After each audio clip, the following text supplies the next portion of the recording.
ഓ ഞാൻ ആളാരാന്നറിയാൻ വേണ്ടി വിളിച്ചതാ. കേറിക്കോളൂ. ഇത് ഏത് ഭാഷ? എന്താ ഇത്? വെൽക്കം. വെൽക്കോ? ഇത് മെൽക്കോ ആണ്. ഓഹോ, അങ്ങനെയും വായിക്കാമോ? നിങ്ങൾക്ക് ഇവിടെ പന്തൽ കെട്ടാൻ വന്നതോ അതോ സർക്കസ് കളിക്കാൻ വന്നതോ? ഇങ്ങനെയുള്ളവന്മാരുടെ ശല്യം കൊണ്ടാ ചിലരൊക്കെ കല്യാണം ഓഡിറ്റോറിയത്തിലേക്ക് മാറ്റി വെക്കുന്നത്. എന്ത് പണിക്ക് വന്നവരായിക്കോട്ടെ, പന്തൽ പണിക്ക് വന്നവരായാലും ശരി, പട്ടി പഠിക്കാൻ വന്നവരായാലും ശരി, ചെയ്യുന്ന പണി വെടിപ്പായിട്ട് ചെയ്യണം. മനസ്സും കരങ്ങളും ഒരേ സ്ഥലത്ത് നിലനിർത്തണം. എന്നല്ലേ പ്രമാണം വെല്ലിപ്പ? എന്താ ശരിയല്ല മാവ? ശരിയല്ലെന്ന്. എടോ ശരിയല്ലെങ്കിൽ ശരിയെന്ന് പറയണോ? ശരിയാ ശരിയാ ശരി. പിന്നെന്താ പ്രശ്നം? ഏതാ ചെറുപ്പക്കാരൻ?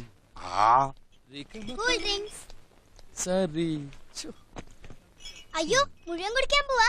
എല്ലാവർക്കും കൊടുക്കണ്ടേ? മോളുടെ കയ്യിൽ ഇതാരാ തന്നുവിട്ടത്? ഇതൊക്കെ താഴ്ത്തു വീണ് പൊട്ടില്ലേ? മാമൻ കൊടുത്തോളാം കേട്ടോ. അയ്യേ, മാമൻ കൊടുക്കാന്നോ? മാമോ അല്ല, മാമൻ.